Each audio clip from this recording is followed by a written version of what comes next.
I've been sitting on this for 2 months, and I think I've finally processed enough of it to write it down without just typing a wall of profanity. Fair warning, this is long. There are twists. Some of them I still don't fully believe, and I lived through them. Get comfortable. Part 1. Me and James. I'm a 26-year-old woman. I work in marketing for a mid-sized tech company. I have a one-bedroom apartment I'm unreasonably proud of.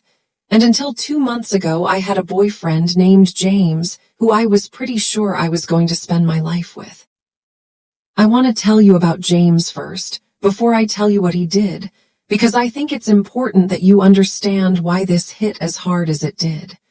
James wasn't a red flag guy. He wasn't controlling or cold or obviously shady. He was warm.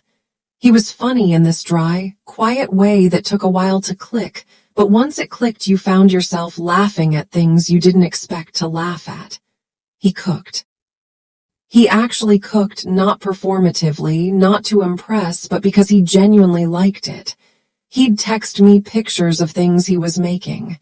Attempted sourdough, results, complicated.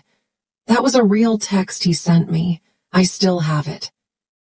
We'd been together for 3 years, met through a dating app, which I used to find vaguely embarrassing to admit and now find I don't care about at all because none of the rest of this has anything to do with how we met. We talked about moving in together. We talked about the future in that vague, warm way that couples do when they're happy and not in a rush. I'd met his family. He'd met mine. My mother liked him, which is not something she gives easily. I was, in the way that people are when they're happy and not paying attention, completely unprepared for what was coming. Part 2, the voice note. It was a regular Tuesday. I was at my desk at work, half focused on a campaign brief, when my phone buzzed with a message from James. Voice note, 47 seconds. I put in my earbuds and hit play. The first 3 seconds were silence, then some ambient noise, sounded like he was in his car. And then his voice, relaxed and low, the way he talked when he wasn't performing. Hey, so I was thinking about what you said last night, and I think you're right, honestly. I don't know why I get so weird about it. I think I'm just scared of wanting something too much, you know. Anyway, I miss you. I'll call you tonight when I'm done with work. Save me some of whatever you're making. I'll be there by 8.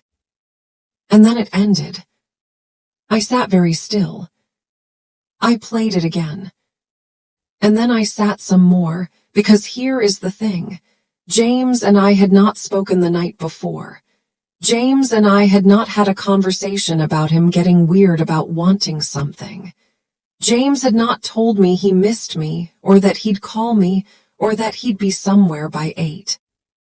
James had sent me a voice note meant for someone else. I put my phone face down on my desk. I took 3 slow breaths. I picked my phone back up and typed, "Hey, who is that meant for?" The 3 dots appeared, disappeared, appeared again. What do you mean? The voice note you just sent me. A long pause, long enough that my heartbeat became audible to me. Oh God, that was for my friend Tom. We were talking about a work thing. I hit the wrong contact. Sorry, that was confusing, ignore it. Tom. I read that message 3 times. I thought about the voice note. I miss you. Save me some of whatever you're making. The particular softness of his voice, the intimacy of it. I typed, okay. I put my phone in my desk drawer and finished my workday on autopilot. My hands were extremely steady, which surprised me. I felt like they should be shaking. Part 3, what I did instead of confronting him. I did not call James that night. I told him I had a work deadline and would talk tomorrow. He said okay, no problems, sleep well, normal, easy, like he hadn't accidentally sent me a window into a life I didn't know about. Here's why I didn't confront him immediately. The voice note was ambiguous. I mean, it wasn't, to me, sitting there listening to it with my body doing the thing bodies do when they already know. But it was technically deniable. I miss you could be said to a close friend. Save me some of whatever you're making asterisk could be said to a roommate. If I went in with nothing but a voice note and a feeling, James would deny it and I'd be left with nothing but my own certainty and no evidence. I'm not naturally a suspicious person. I'd never gone through a partner's phone. I'd never tracked anyone. But I'm also, professionally, someone who thinks about audience and message and what's actually being communicated versus what's being said. And what was being communicated in that voice note was not a message to a friend named Tom. I spent that evening making a quiet, calm list of every small thing I'd noticed in the past few months that I'd filed away as nothing. This is the thing about intuition. It doesn't shout. It leaves sticky notes on the inside of your skull and waits. The sticky notes. James had started going to the gym more regularly. He'd always been reasonably fit but inconsistent about it. About 3 months ago, he'd gotten very consistent, which I thought was a positive life change. He'd started being slightly more particular about his appearance. New haircut, a new jacket, little things. There had been a period, maybe 2 months back, when he'd been on his phone more than usual. Not obviously hiding it, but present with it in a way he hadn't been before. He'd mentioned a coworker named Priya a few times, just in passing. Priya from my team said, kind of thing, I hadn't thought anything of it. People mention coworkers. He'd been in the last month or so particularly nice to me. Not unusually nice, not suspiciously, performatively nice in the way I've read about on this subreddit. Just a little more considerate than baseline, slightly more attentive. I'd noticed it and thought, things are good, we're in a good place. I thought about all of this, and then I thought about whose name was not Tom. Part 4, Priya. I found her in about 4 minutes. James and I were connected on LinkedIn. We'd both thought it was funny when we discovered this coincidence early in dating, 2 strangers somehow in each other's professional networks. Through his connections, I found his company. Through his company, I found his team. There was a Priya. Her profile photo showed a woman in her late 20s, dark hair, a bright smile, the kind of LinkedIn photo that communicates both professional and approachable. I'm not going to describe her beyond that because it doesn't matter and also because she becomes, as this story goes on, more of a victim than a villain, and I want to be fair. I looked at her profile for probably 30 seconds, then I closed it. I wasn't going to do anything with that information yet. I just needed to know if she existed. She did. Part 5, the confirmation. The next day, James came over after work. He brought wine, which he often did. He seemed normal. We made dinner together, talked about our days, watched something on TV. He was warm, attentive. The voice note sat between us like a weight neither of us acknowledged. He stayed over. In the morning, he showered and I made coffee, and while he was in the bathroom, his phone, which he'd left on the kitchen counter, unlocked, buzzed twice. I looked at the screen without picking up the phone. I want to be clear about this. I didn't unlock it, I didn't go through it. I just looked at what was visible on the locked screen preview. 2 messages from a contact, saved as P. The previews showed, "Good morning." And then, last night was. The preview cut off there. I turned around and finished making coffee. When James came out and picked up his phone, he saw the messages. I watched his face very carefully. He cleared the notifications without reading them or pretending not to read them and put the phone in his pocket. He said, "Coffee smells great." I said, "Yeah."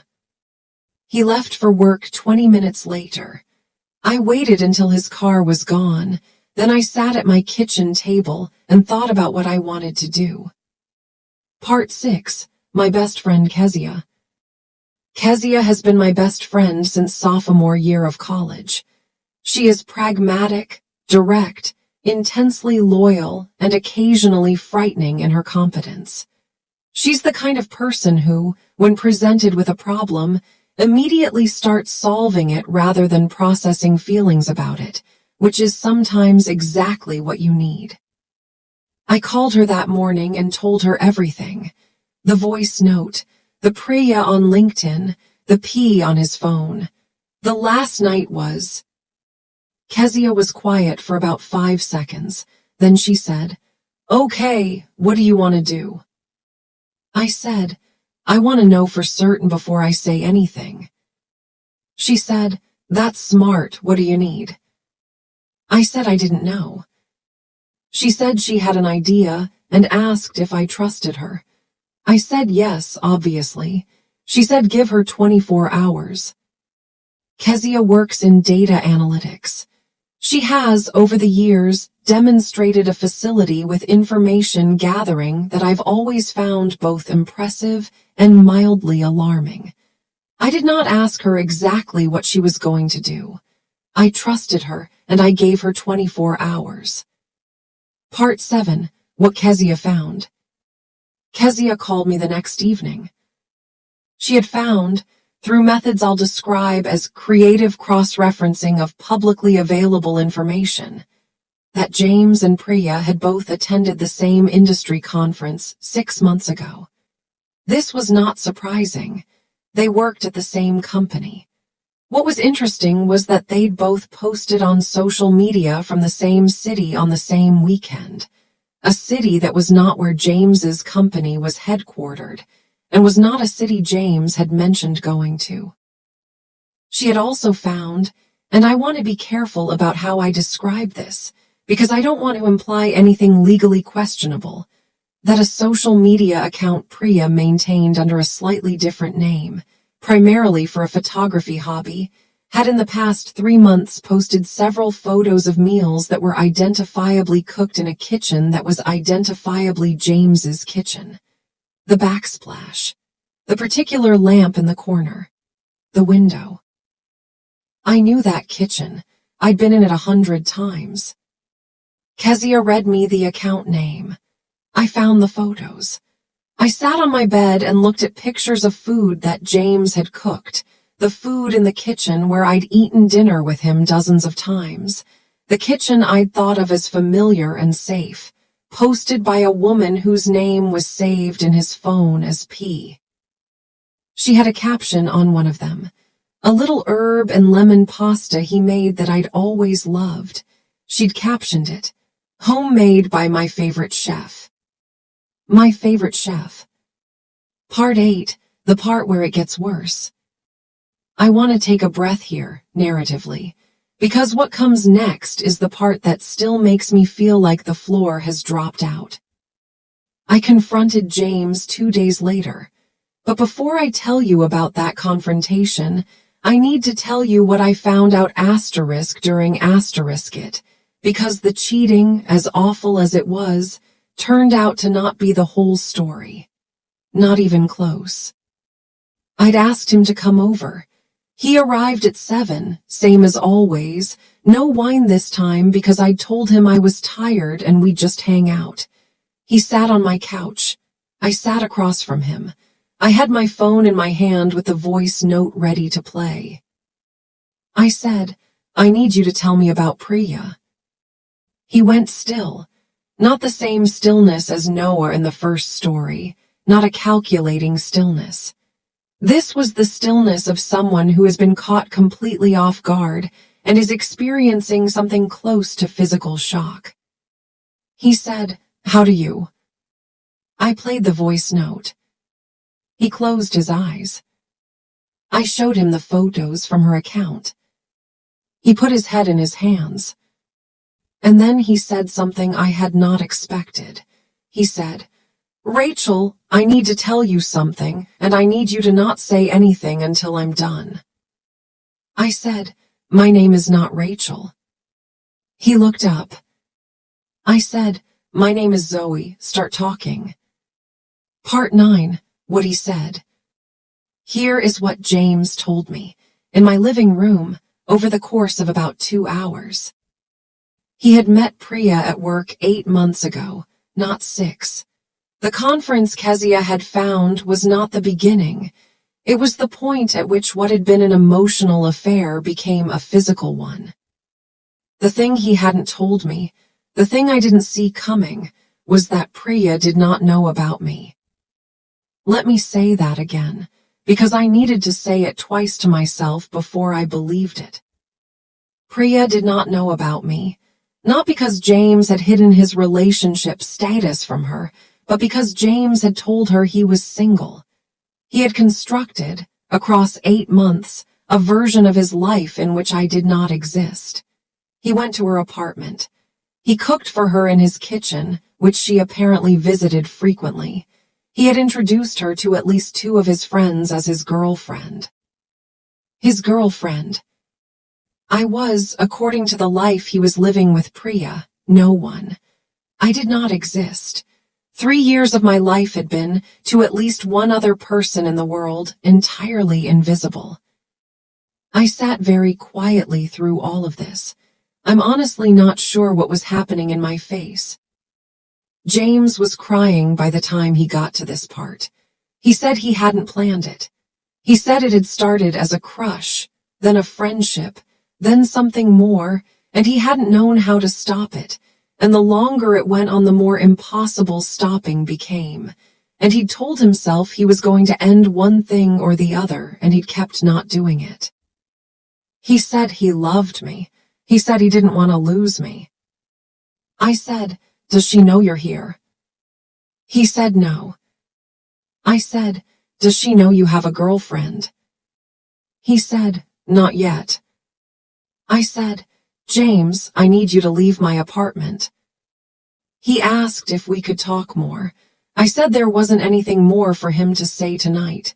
He left. Part 10, Priya. I know what you're thinking. I thought it too. I debated it for a week. I'm not going to pretend I didn't. On one hand, Priya hadn't done anything wrong. She'd been deceived the same as me, more thoroughly in some ways. She'd believed she was in a real, exclusive relationship. She'd called him her favorite chef on the internet. She was an innocent party. On the other hand, I was 26 years old and I just had the worst week of my life, and I had no obligation to anyone in this situation except myself. Kezia said, what would you want if it were you? I thought about that for a long time. If someone had information about the person I was with that I didn't have. If I was walking around telling people about my boyfriend who had, in fact, a girlfriend of 3 years. If I was posting pictures of pasta on social media with little captions about my favorite chef. I would want to know. I messaged Priya. Part 11, the message. I kept it short. I told her my name. I told her I'd been with James for 3 years. I told her I thought she deserved to know. I attached a screenshot of James and me, a photo from a trip we'd taken last year, his arm around me, both of us laughing, clearly a couple, clearly real. I told her I wasn't angry at her and I didn't need a response. I sent it and put my phone down and went for a walk. She responded while I was out. I didn't read it until I got home. She said, I'm so sorry, I had no idea. I'm so sorry, I feel sick. Are you okay? I stared at that for a while. I typed back, I'm working on it, are you okay? She said, no, but thank you for telling me, you didn't have to do that. I said, I know, take care of yourself.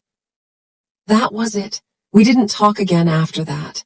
I don't know what she did with the information. I don't know what happened between her and James. Some part of me wondered in the weeks after whether she'd continue to see him even knowing about me, whether she'd decide he was worth it anyway. I hope she didn't. But I couldn't control that and I stopped trying to think about it. Part 12, The Fallout. James called me 7 times in the week after the confrontation. I answered twice. The first time he asked if there was any possibility, any at all, that we could work through it. I said I needed more time to think. He said he understood. He said he'd do anything. I said okay. The second time, about a week later, he asked again, and I gave him an answer. I said, James, here's what I keep coming back to. You didn't cheat on me because you were unhappy or because something was missing or because we drifted. You cheated on me because you wanted to, and when you started to get what you wanted, you decided to keep both of us. You built a second life with someone. You introduced her to your friends as your girlfriend. For 8 months you were someone else's boyfriend while being mine, and you let her believe her relationship was real. That's not a mistake. That's not a bad decision you made once in a weak moment. That's a sustained, deliberate construction. And the person who does that is someone I don't think I knew. He said he was sorry. I said I believed him. I said sorry wasn't the issue. He said, so that's it. I said, yeah, that's it. Part 13, The Friends. Here is a thing that happened that I wasn't prepared for. Losing some of his friends. When you're in a relationship for 3 years, the social circles blur. You have your people and they have their people, and then you have the people in the middle who belong to both of you. James and I had a handful of those. Mutual friends who'd started as his but had become mine too, or who I'd grown genuinely close to. One of them, a guy named Will who James had been friends with since college, reached out to me about 3 weeks after the breakup. Not to take sides, not to defend James. He told me something. He said that the 2 of James's friends Priya had been introduced to, the ones James had introduced her to as his girlfriend, were Will and another guy named Marcus. He said he hadn't known about me being James's girlfriend when James introduced Priya. He said James had never mentioned me to him in the context of Priya. He said when Priya disappeared from James's life, and the story came out, Will had confronted James directly, and James had confirmed everything. Will said, I want you to know that I'm not going to keep being friends with him. I don't say that to make you feel better. I say it because I think it's the right thing to do and you should know. I said I appreciated it. We've stayed in loose touch since then. It's a strange thing, inheriting someone's friend from the wreckage of a relationship. There were other friends who stayed neutral, which I respect, and one who very actively took James's side and sent me a message asking if I'd considered that maybe the relationship hadn't been working and James had been unhappy for a while. I read that message twice, thought several things I won't type here, and then blocked that person. I don't have the bandwidth for that kind of noise. Part 14, The Things I've Had to Reckon With. Here is the uncomfortable part. The part I've had to sit with in therapy. Yes, I went to therapy. Yes, it was the right decision. More on that in a moment. I've had to reckon with the fact that I missed things. Not because I was stupid, not because the signs were obvious and I refused to see them, but because I was trusting and comfortable and operating on the assumption that the person I'd built something with for 3 years was honest with me. That assumption was reasonable. It was also wrong. The gym, the jacket, the phone, the being particularly nice, the little sticky notes I'd filed away and not examined. My body was paying attention even when I wasn't. I've thought about that a lot, the intelligence of the body, the way it registers wrongness before the conscious mind has language for it. I've also had to reckon with what I didn't do differently, Because here's the thing about discovering that a voice note was meant for someone else. I had the chance, in that moment, to confront it directly.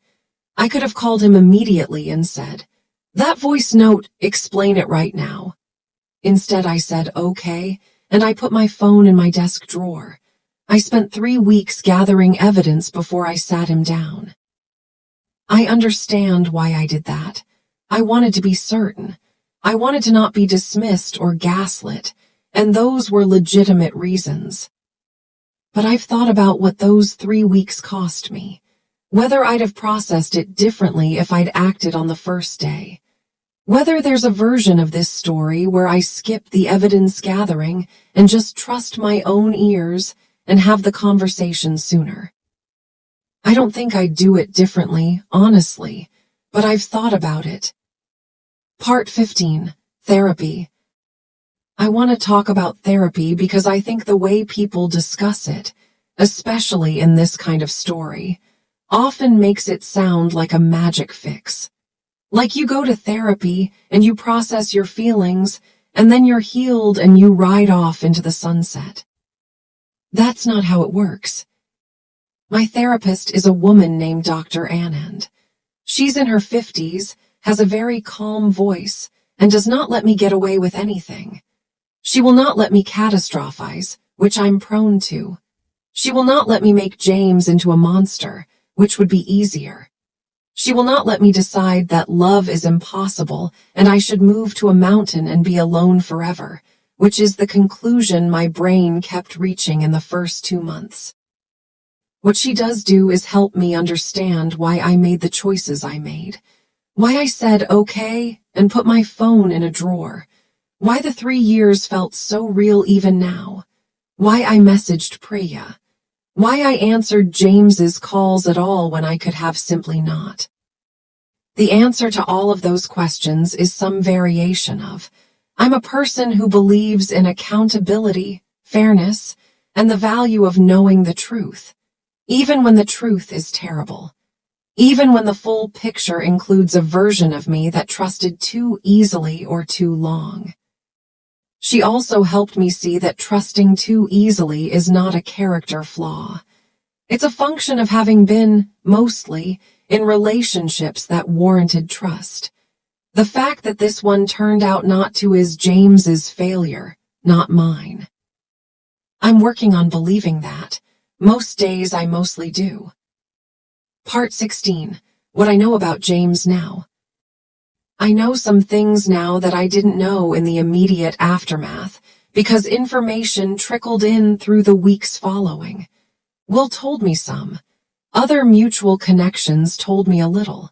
I pieced together the rest. James did not continue seeing Priya after everything fell apart. I don't know whether that was her decision, or his, or both.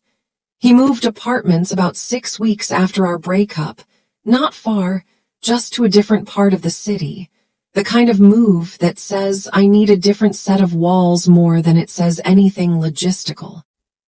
He texted me once more about 2 months after the last phone call. Just, I hope you're okay, I'm sorry, you don't need to respond. I didn't respond. He was right that I didn't need to. I think about James sometimes in the way that you think about the version of someone that existed before you knew what you know. The James who texted pictures of complicated sourdough.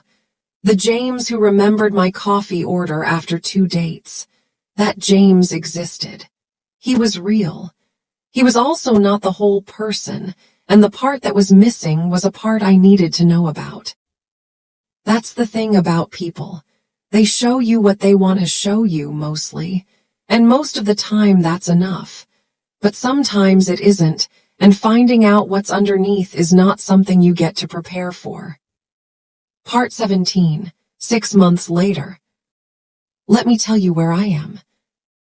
I am 6 months out from the voice note. I am, and I say this with genuine surprise, okay? Not healed, not moved on, not at peace in some tidy Hollywood way. Okay. Functional. Even on good days, good. I've been to 12 sessions with Dr. Anand. I've started running again, which I'd let slide in the last year of the relationship. I redecorated my apartment, not dramatically, just new cushions, some plants, rearranged the furniture so it felt like mine again instead of ours. Kezia and I have been closer than ever. She flew out to visit me the month after everything happened, which she absolutely did not have to do, and which I will not forget. We went to a terrible spa, ate a large amount of mediocre Italian food, and watched 4 hours of reality TV, and by the end of it I had laughed genuinely about 3 times, which felt like progress. My mother, who I told about 2 months after the fact, had a reaction that was so perfectly, specifically her, that I almost laughed at the time. She said, "Zoe, are you all right?" I said yes. She said, "Good, then let's talk about what you learned." Not about James, not about his character, not about what he'd done, about what I'd learned. My mother is a demanding woman, which has always been both exhausting and useful. I told her what I'd learned. She listened. She said, "That's a lot to learn at 26. I said, "Yeah." She said, "You're going to be fine."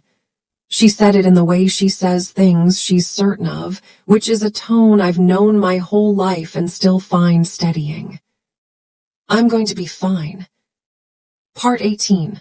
On dating again. People ask if I'm dating again. The answer is not really, and I'm at peace with that.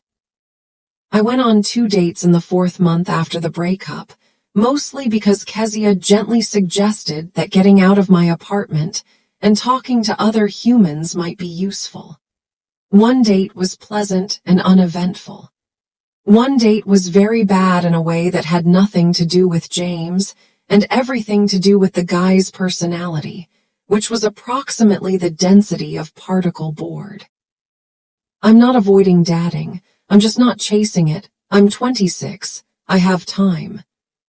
What I've realized, in the quiet of the last few months, is that the version of me that was in a relationship with James was a version that had stopped paying attention to herself.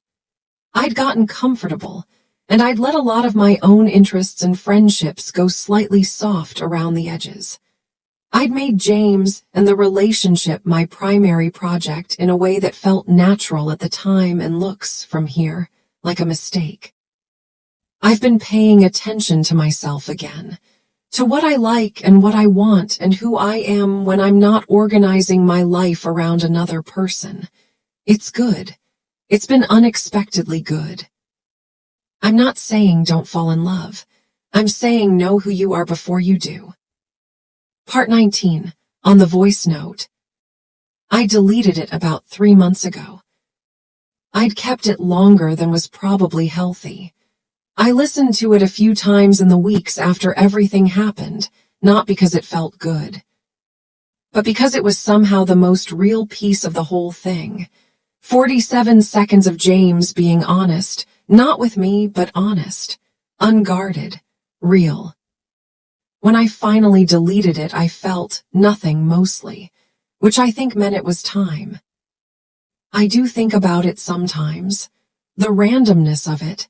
If he'd been more careful, if he'd glanced at the contact name before hitting send, if I'd been at lunch instead of at my desk, if I'd dismissed it and not kept thinking about it, if I'd believed the Tom explanation. There's a whole version of this story where I never find out, where the voice note lands and I believe him and I file it away and we go on for another year or 2 or 5, and eventually something else surfaces, or it doesn't, and who knows. That version exists somewhere. In that version, I'm still with James. I find that I don't want that version, not because what happened after was fun, because knowing is better than not knowing, even when what you know is terrible. I would rather have the 47 seconds and everything that followed than have none of it and still be in the dark. The truth is inconvenient and painful, and occasionally delivered via accidental voice note. But it's still the truth. Part 20, what I want you to take from this. I don't have a tidy bow to put on this. I'm going to try to say a few things that feel true, and then I'm going to stop. Trust your ears. I heard 47 seconds of my boyfriend being intimate with someone else, and my first instinct was to believe his explanation. Not because I'm naive, but because we want to believe the people we love. We should want to believe them. But when something sounds wrong, let yourself sit with that. Don't dismiss yourself. Anger is useful, and then it isn't. I was very angry for a while. The cold, quiet kind that made me functional and clear-headed. That anger got me through the evidence gathering, the confrontation, the breakup conversation. And then, at some point, it became something I was carrying around that had stopped serving me. Letting it go wasn't forgiveness. It was just setting down something heavy that I didn't need to carry anymore. Tell the Priya. If you're in a situation where you have information someone else deserves, and you're wondering whether to share it, I think you should. Not for revenge. Not for drama.